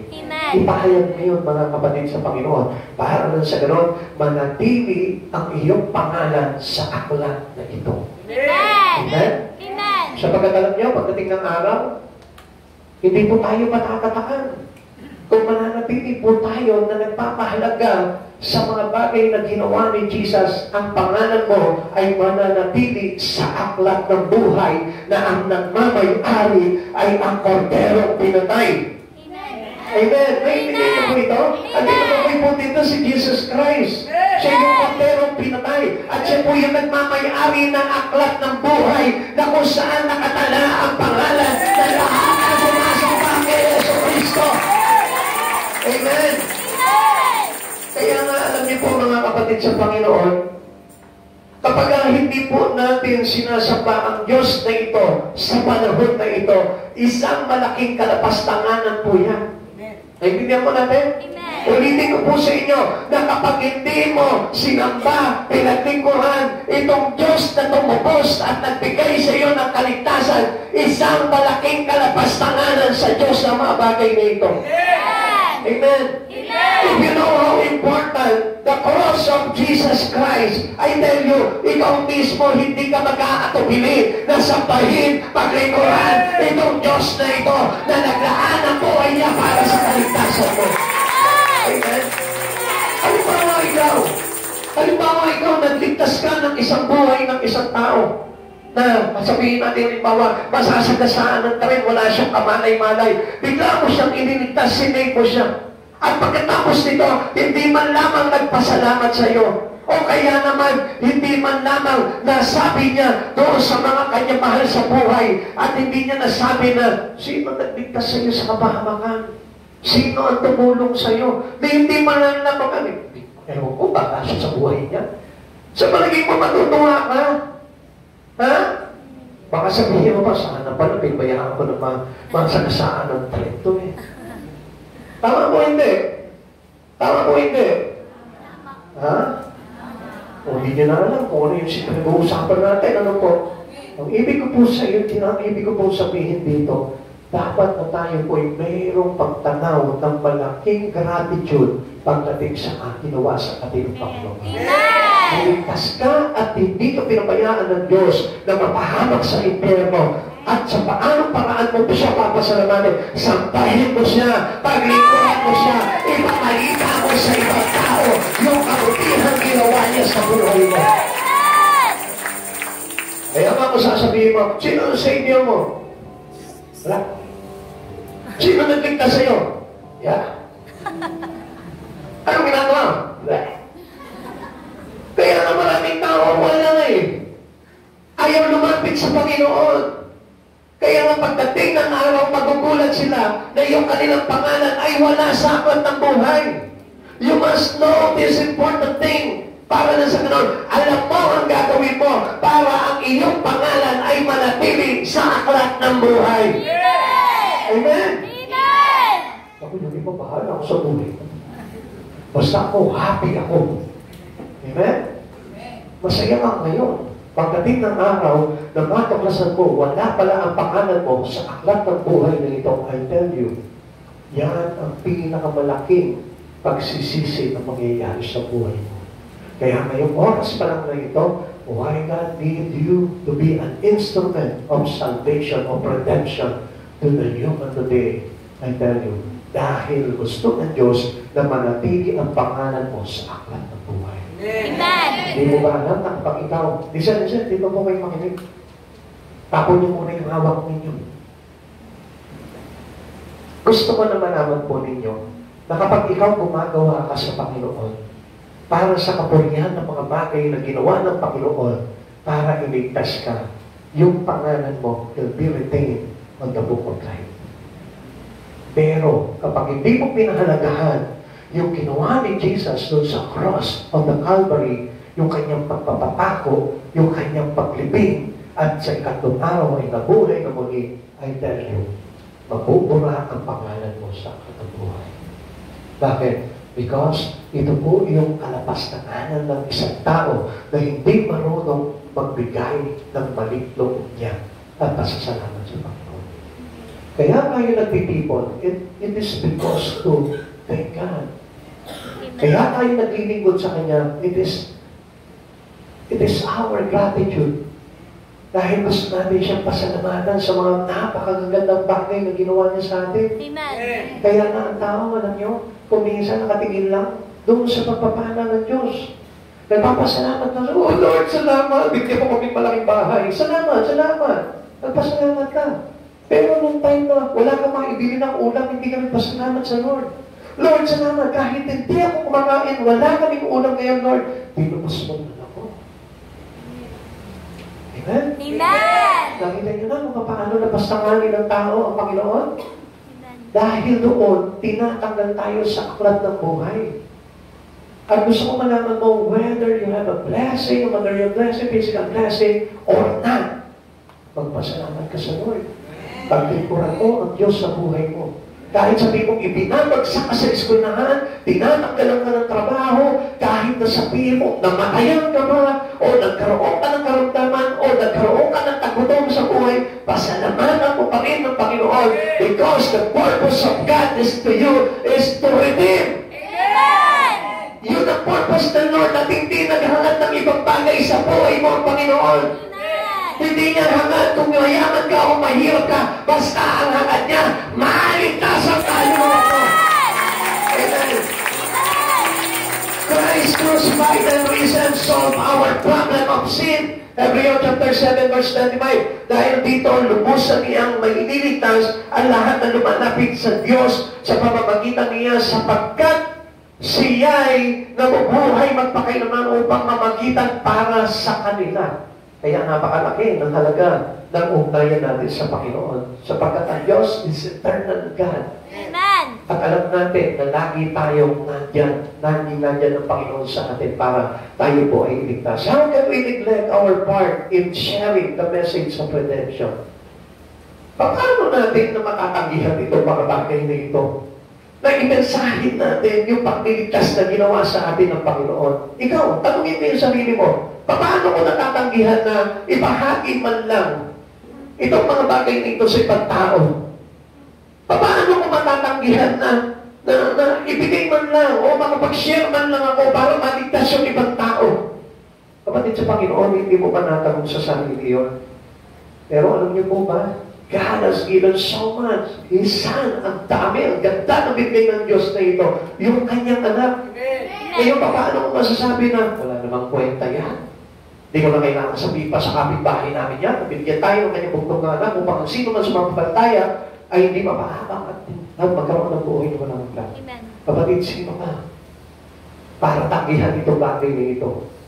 Alam mo, mga kapatid sa Panginoon, kapag ginawa mo itong mga bagay nito, makikita mo ang ganda at saysay ng buhay mo ngayon. Amen. Dati, kahit trabaho ka ng trabaho parang hindi mo makita yung halaga mo Parang wala pa rin saysay ng buhay mo Kahit natap ka pa sa eskwelahan mo. Parang pakiramdam mo, tapos silog ka lang. Amen? Na nauubos, na sobrang sarap. Amen? Pero noong time na na-realize mo na napakahalaga pala ng ginawa ng Diyos na ibinigay sa iyo, yung kanyang bugtong na anak. Doon mo na-realize na ang halaga pala ng buhay ko. Listen, alam mo, kung ito lamang ang binigay sa iyo ng Panginoon para sa kaligtasan mo, hindi mo masasabing mahalaga ang buhay mo. Pero the best valuable things in heaven was really given for you. Because you are once valuable. Amen. Kasi mahalaga ka sa Diyos. Minsan mga kapatid sa Panginoon, bakit hindi na lang kumukuha ng ginto mo? Daming ginto sa langit. O ito na, pinatano sa iyo isang block ng ginto. Para maling, ito, kaligtasan mo. Hindi yun ang binigay ng Lord. Pinili niya yung pinakamainam doon sa langit. Amen. Bakit? Kasi mahalaga ka. Mahalaga ka sa Panginoon. Ganun ka kahalaga sa Lord. Now, ang tanong dito, how can we neglect our part in sharing the message of redemption. Kung ikaw mismo pinahalagaan ka ng Diyos, ikaw pinahalagaan ka ng Diyos, ikaw pinahalagaan ka ng Diyos. Ang tanong, ikaw ba, may halaga ba sa iyo ang Diyos? Kung mahalaga sa iyo ang Diyos, bakit hindi ka gumagawa sa Kanya? Bakit hindi mo siya pinaglilingkuran? Samantalang itong Diyos na ito, dahil sa kahalagahan mo, gumawa siya mula doon sa langit pababa dito para mailigtas ka lamang at maipakita sa iyo kung gaano kahalaga ang kaluluwa mo. Amen? Samantalang ikaw, yung kakurit ng meron ka, hindi mo maipagalaw sa Lord.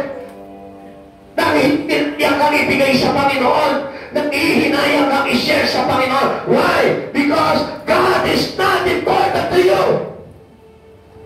But if you really have an importance to God, kung ikaw mismo, mahalaga ka, mahalaga ang Diyos sa buhay mo, I tell you, hindi mo panghihinayangan lahat ng bagay na ibibigay mo sa Diyos. If you value God into your life, kahit na yung buhay mong yan, hindi mo ipagkakait sa Panginoon kung yung kanyang buntong anak, hindi niya pinagkait sa iyo. Dahil mahalaga ka sa Diyos! Mahalaga ka sa Diyos! Mahalaga ka sa Diyos! Mahalaga ka sa Diyos! Hallelujah! Kung alam mo lang, kung alam mo lang, kung alam mo lang kung gaano ka kahalaga sa Diyos, subalit ang pakiramdam mo, ikaw nagpapahalaga ka na dahil nakapag-church ka. Nakakala mo, nakakapagpahalaga ka na sa Diyos dahil nandito ka. Kapatid sa Panginoon, nothing can match what God did for every one of us. Amen. Wala kang maitutumbas nun. Ubusin mo man ang buhay mo, hindi mo matutumpasan yung ginawa ng Diyos na ito na pagpapahalaga niya sa iyo. Amen. We ought to do our part in saving some. Sa ganun na tayo makakapagpalit ng pasasalamat sa Panginoon, yung makapagpigtas ka rin ng ibang kaluluwa. Ito yung pinakamahalagang pasasalamat natin sa Panginoon na dapat natutunan ng bawat isa sa atin.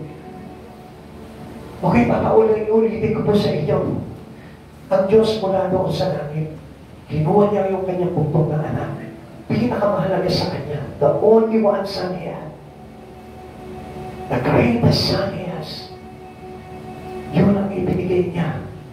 Pinagtapat niya sa mahalagang taong katulad mo. Maraming pagpapahalaga ng Diyos. Nararamdaman mo ba ngayon?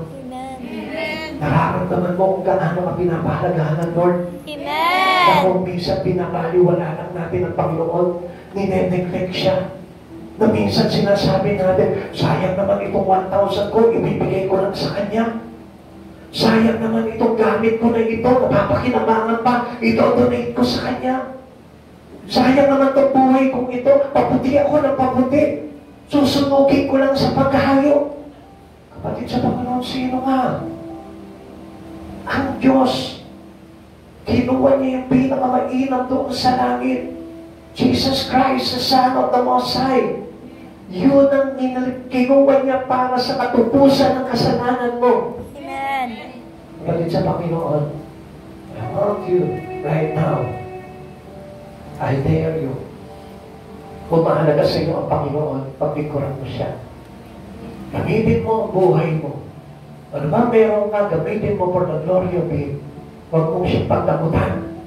Panahon, talento, kayamanan, huwag mong pagdamutan ng Panginoon na ito. Amen. Sapagkat kailanman hindi ka pinagdamutan ng Panginoon.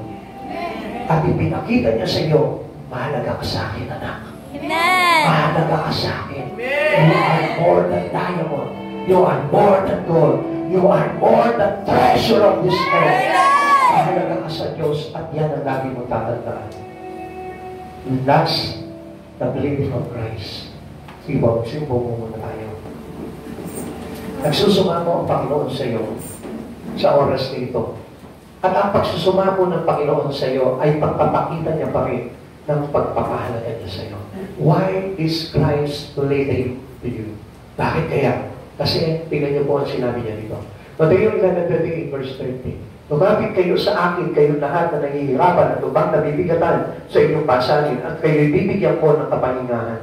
Pasanin ninyo ang aking pamatok at matuto kayo sa akin, sapagkat ako'y maamo at may mabagang loob. Makatagpo kayo sa akin ng kapahingahan, sapagkat madaling dalhin ang aking pamatok at magaan ang pasanin ibibigay ko sa inyo.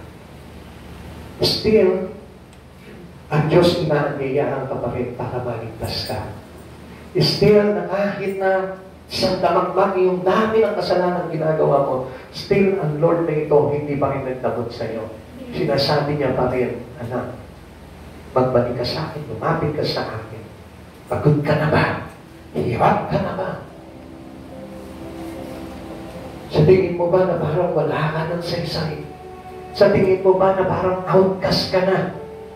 Tinakwil ka na ng lipunan? Sa tingin mo ba na parang bagsak ka na? Wala ka ng kakayanan.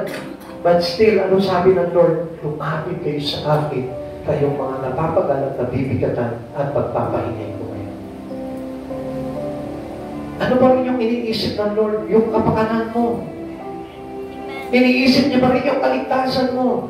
Jesus continually invited sinners to come to Him and be saved. Gusto niya pa rin maligtas ka. Tingnan niyo po ito. Ito po si Zacchaeus. Mayaman, pero magulo ang isipan. But still, anong ginawa ni Jesus? Kinatagpo niya ito po si Zacchaeus.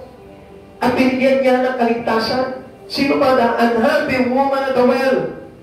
Na sa kabila ng ang dami niya naging asawa, still, magulo pa rin ang isipan niya. Hindi pa rin po siya mapayapa. Wala pa rin po siyang kasiyahan sa kanyang buhay. Pero nakita niya na missing pala sa buhay niya is no other than but Jesus.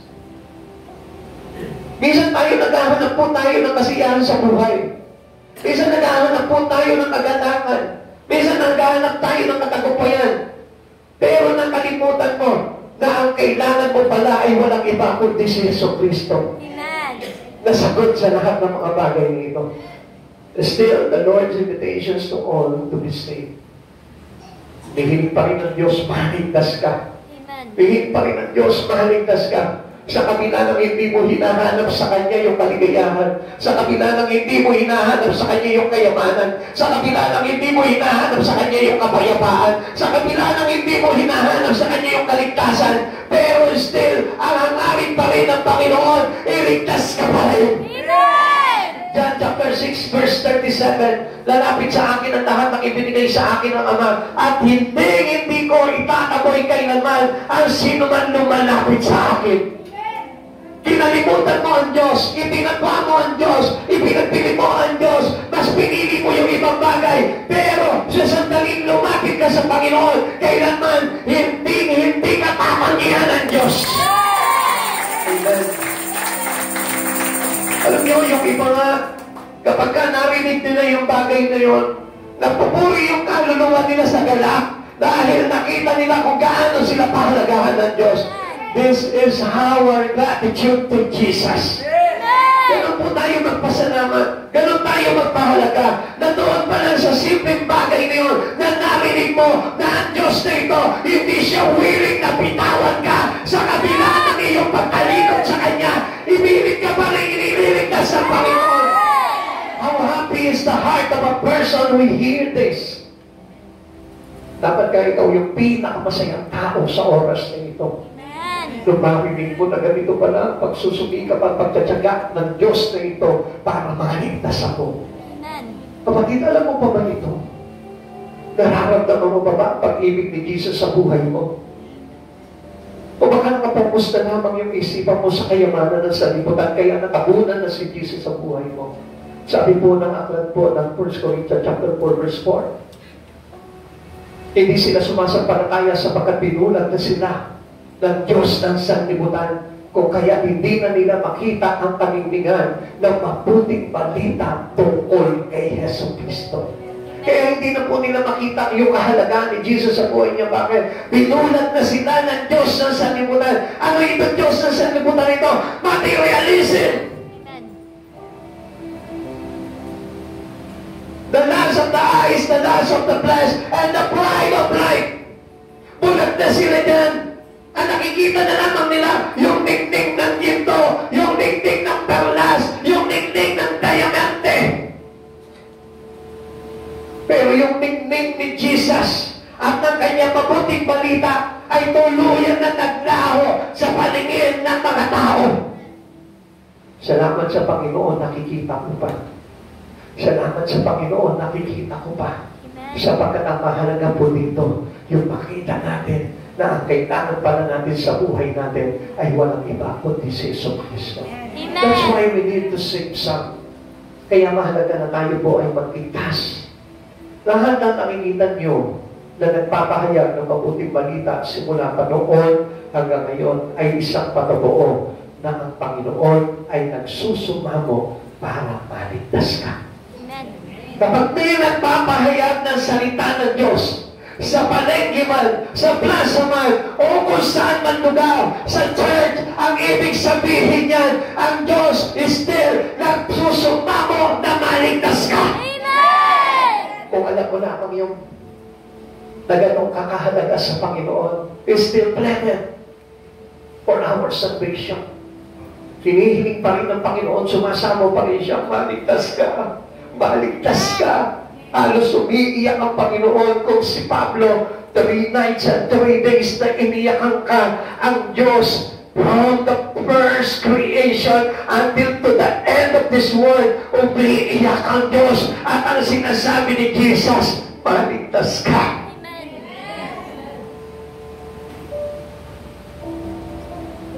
Ikaw na walang pagpapahalaga sa Kanya. Ikaw na tigas-tigas ng puso na hindi maramdaman ang pag-ibig ni Jesus. Ikaw na hindi ka man lang nagtatapon ng pansin sa mga bagay na ginawa sa ni Jesus. Ikaw na hindi ka man lang magpasalamat sa kabutihan ginagawa sa buhay mo, sa pamilya mo ng Diyos na ito. Ay sinisikap pa rin ng Diyos na ito na nagsusumamo sa iyong banal na sa iyong harapan na maligtas ka. Kulang na lamang ng Diyos na lumuhod sa atin para sabihin sa iyo, anak, gusto ko na maligtas ka. Minsan nakala natin, utang na loob pa sa atin ng Panginoon dahil nandito ka ngayon. Pero kung alam mo lamang, kapatid sa Panginoon, na kulang yung buhay mong yan sa bagay na ginawa ng Panginoon para lamang maligtas ka. Christ is living with sinners. Kapag nagkakasala ka, ang Diyos na ito patuloy na nagsusumamo sa iyo, anak, maligtas ka. Anak, lumayo ka sa kasalanan. Talikuran mo ang mga masamang gawa. Talikuran ng pangangalunya. Talikuran ng pagnanakaw. Talikuran ng pagpatay. Talikuran ng pagsampa sa Diyos-Diyosan. Talikuran ang hindi pagkilala sa Panginoong Heso Kristo. Pili pa rin nagsusumamo ang Diyos na ito. Na kahit sa kabila ng ating mga kasalanan, anong sinasabi ng Lord? Gusto niya na maligtas ka. Amen. Kapag hindi ka niya sinumbatan, hindi niya sinabi sa iyo, wala ka ng kwenta kasi makasalanan ka. Hindi niya sinabi sa iyo.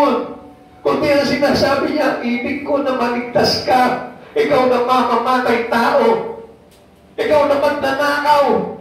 Hindi niya sinabi yun. Tinawag ka niya sa pangalan niya pa rin. Sapagkat gusto niya, your name will be retained on the book of life. Hindi ka niya tinawag bilang magnanakaw.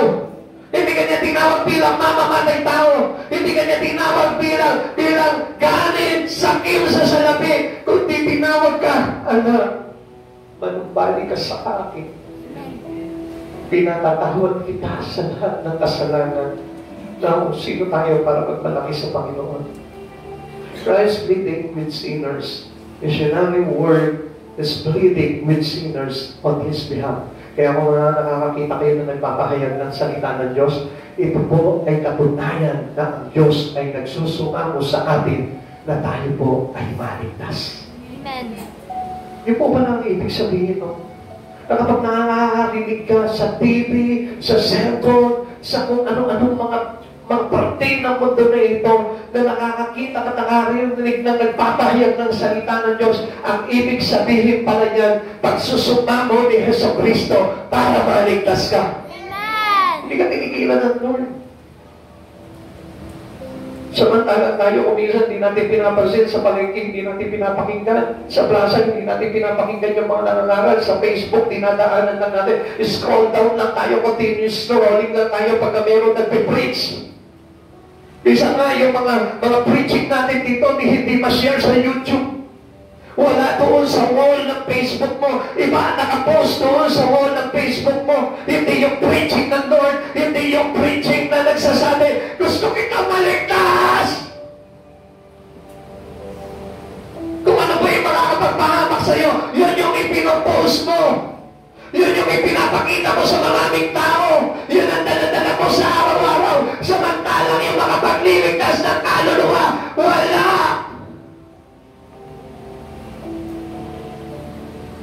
Yung pa rin dahilan ng Lord.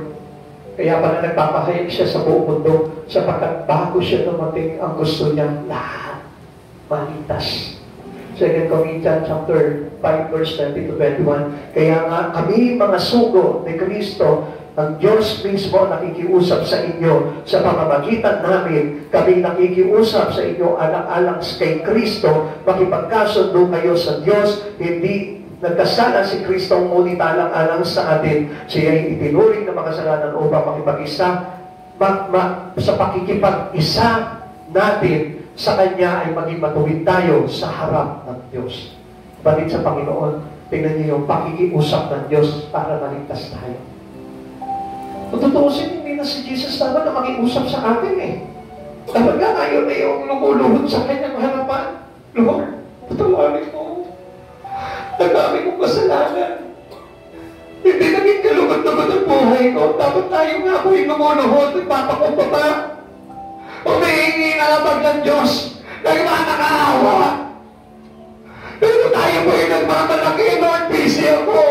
Lord, hindi kita kaya paglikuran. Lord, kailangan ko yung mga pangarap ko. Lord, kailangan ko yumaman.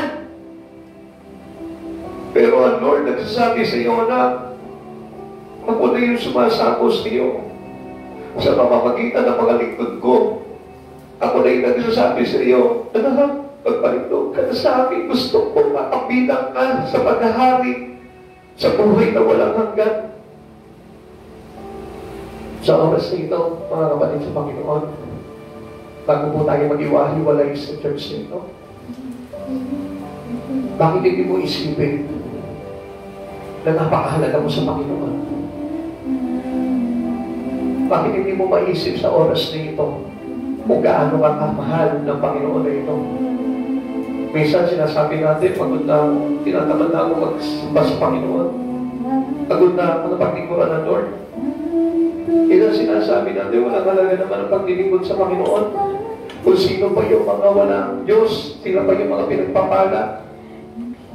Minsan sinasabi natin, kabaligtaran pa, na mas mabuti pa na wala kang paglingkod sa Panginoon kaysa maglingkod ka. Kapatid, isipin mo sa oras na ito. Wala ka pang ginagawa sa Panginoon pero hinihiling na ng Panginoon, sinasamo niya na maligtas ka. Wala ka pang interes sa Panginoon pero hinihiling niya, sinasamo niya na maligtas ka. Wala ka pang nagagawang na ililigtas na kaluluwa pero isinasamo ng Diyos na ito ang maligtas ka. At sa oras na ito, kapatid sa Panginoon, habang ikay nagigilay sa kanyang maawit, nananalangin, bakit hindi mo damahin ang pag-ibig ng Diyos ito habang ikaw ay nakayo? Tingnan mo, pakiramdaman mo. Gusto niya iparamdam niya sa iyo kung gaano kanya kamahal. Gusto ko ilagay sa isipan mo ngayon, sino ka? Pero inibig ka ng Panginoon. Sino ka? Pero minahal ka pa rin ni Jesus. Wala ka lang, pero minahal ka pa rin ni Jesus. Ngayon sabihin mo sa akin, kung hindi mahalaga ang Diyos na ito, kung hindi mahalaga ang pagsamba, kung hindi mahalaga ang paglingkuran ng Diyos na ito, sabihin mo sa akin. Pag-ibig ka kapatid sa oras na ito. Gusto ng Diyos na magdama mo sa oras na ito na mahal ka niya. Just close your eyes. Tingin mo yung iyong mata para maramdaman mo yung pag-ibig ng Diyos. holiness. If you have doubt, kung nag-aalinlangan pa, dahil tumatakbo pa rin sa isipan mo na mali, I tell you one thing, yung isipin mo mali ang Diyos, mali na po yun. Yung isipin mo na mali ang aral ng Panginoon, mali ka na doon. Sapagkat ang totoong mali ay yung pamumuhay ng isang tao na nakasanayan natin sa mundo ito. Tingnan mo ang kalagayan mo, kapatid.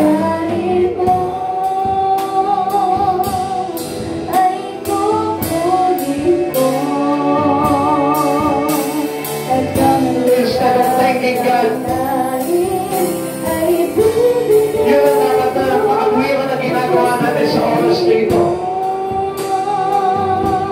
Bakit hindi mo siya pasalamatan? Dahil sa kabila ng maraming kasalanan na tumatakbo sa isipan mo, sa puso mo, sa bibig mo, pinapagaw pa rin sa iyo ng Diyos ang kapatawaran. Sa kabila ng hindi mo magamit ang buhay mo para sa kalwalhatian ng Diyos, still, iniibig ka pa rin ng Panginoon. Huwag ka lumakot, huwag ka ayaw, huwag ka inigaw kay Jesus. Ang Diyos na hinayang sa iyo, makinayang ka rin sa buhay mo.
Na-realize mo sa oras na ito na kailangan pa na ng isang katulad mo na pinahalagahan ng Diyos, na pahalagahan ng Diyos na ito sa buhay mo, at dinais mo o dinisayang ng puso mo, ng buhay mo, na paglingkuran siya.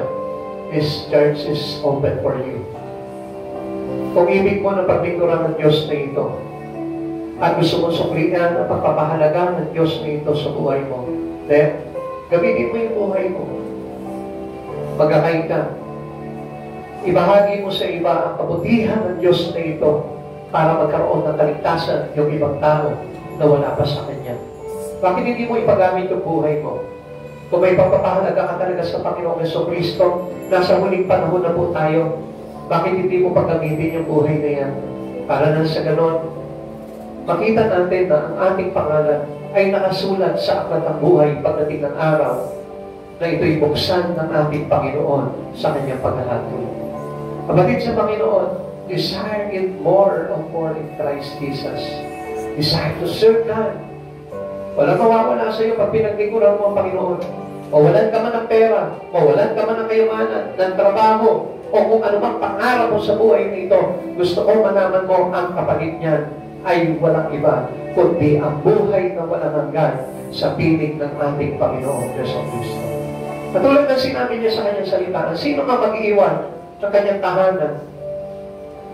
Mga kapatid, asawa, mga anak, ari-arian, alang-alang sa amin at sa mabuting balita, ay tatanggap na makasadang ibayong pagpapala at buhay na walang hanggan. Kapatid sa Panginoon, hindi masasayang ang mga bagay na gagawin mo pagpapahalaga sa Lord na ito. At kung tunay at totoo at tapat ang iyong pagkilala sa Panginoong Jesucristo, marahil sana ikaw mismo ang gagawa para sa karangalan ng ating Panginoon at hindi mo pangihinayangan ang mga bagay nito. Kapatid sa Panginoon, kailangan ka ng Lord. Gusto ng Lord na maligtas ka. Gusto ng Lord na ang buhay mo ay magamit para sa karangalan niya. Sapagkat ang gusto ng Lord na ito, na ang buhay mo ay maging bahagi ng kanyang pinaplanong kaligtasan para sa lahat ng tao. Kapatid, sa oras na ito, bakit hindi ka makipag-usap sa Panginoon? Habang nakakalasak yung mga kamay, showing your surrendering all to Jesus. Bakit hindi ka makipag-usap sa Kanya? Sabihin mo sa Kanya kung ano yung mga plano mo for the glory of God. At kung wala ka mga plano, I tell you what, gumawa ka ng plano. Because a Christian without a goal is dying. He is dead. Sapagkat ang isang tao na walang bibigin sa ating Panginoong Jesucristo is as a Christian dying. Kapatid sa Panginoon, binuhay ka ng Panginoon at ayaw ng Diyos na ito na mapahaba ka. Pagkikulang mo, Panginoon, iahani mo kung ano ang inagay sa buhay mo. Lakas mo, panahon mo, ano ba man, huwag mong panginayaman for the glory of God. Because ang katotohanan, ang Diyos, ang lahat, He is the source of everything in our life. At makikita mo, dahil na ang buhay mo na parang ang bigat-bigat, kaya-kayang pag-aanin ng Diyos yan. Kung makikita mo lamang ang kahalagahan ni Jesucristo sa buhay mo. And there is every pain in you. He shall ease every trouble. Lahat na mga bagay sa buhay mo, kayang pag-aanin ng Panginoon. Lumapit kayo mga napapagalit na bibigatan sa inyong masalit at pagpapalit kayo mo kayo. Hallelujah, glory to Jesus Christ. Let us worship the Lord of the God.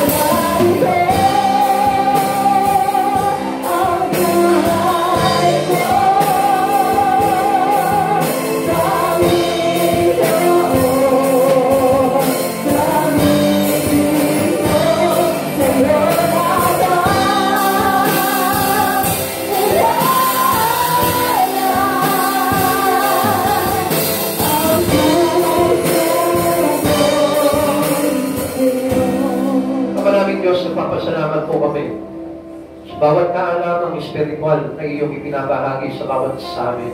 Hangat ko pa rin, Panginoon, gusto rin mo't ganapin po, Panginoon, na kami makaunawa sa mga bagay sa Espiritu, Lord, upang tanggapin po namin ang mga bagay na kaloob mo sa espiritual, O God, gaya ng iyong sinabi sa amin, O God. Panginoon Jesus, maraming salamat po, Lord, at sa mga nakaunawa ng mga bagay nito, Lord, pagpalain mo po sila, Panginoon, upang makita nila ang kahalagahan ng buhay na nasa iyo, God, at hindi ang buhay na wala sa iyo. Panginoong Jesus, maraming salamat po, Lord. Pagpalain mo po bawat isa, Panginoon, saan mga bagay na kailanganin po nila, God. Makita nila, Panginoon, na ikaw yung Diyos na pinagmumulan ng lahat ng mga bagay nito. Especially, Panginoon, ang aming kaligtasan, O God. Lord, pag ginaman po namin ito sa pagkakalam po namin, O God, Lord, ang pananatili namin sa iyo, Panginoon, Lord, yun ang magbubunga sa amin, Panginoon, ng buhay na walang hanggan. Maraming salamat po, Panginoon. Paluti mo po kami ng iyong banal na dugo, maging sa aming pag-iwalay, Panginoon, Lord. Kaya mong ikaw yung Diyos na kasama po namin, O Lord. At sa muli, Panginoon, Lord, magkakaisa kami para sa ka, paglingkuran ka sa buhay nito, God. Pagpalain mo po ang bawat isa, Panginoon, ayon sa kanilang mga pangangailangan, ayon sa iyong kalooban. Maraming salamat po, Lord. Ingatan mo po ang bawat isa, God. Ilayo mo po sa anumang mga panganib at sa anumang mabigat na pagsubok, Panginoon, wag mo pong ipahintulot sa bawat isa sa amin, O God. Bagos, O Lord, palutin mo po kami ng iyong banal na dugo at ilayo mo po kami, Panginoon, sa anumang gawa ng masama, O God. Panginoon, maraming salamat po sa pagliligtas, O God. At ngayon pa lamang, O God, Lord, pupurihin ka namin, paglilingkuran ka namin sa buhay nito. Salamat po, Panginoon Jesus. Bless mo po ang church nito, Lord. Isang araw, tatayo ito ang mananatili sa lugar nito, Panginoon, ang church nito, God, sapagkat ikaw ang Diyos na present help ng buhay ng bawat isang. Salamat po, Panginoon Jesus, sa iyong dakilang kapurihan. To God be the highest glory in Jesus' name. Amen. God bless you.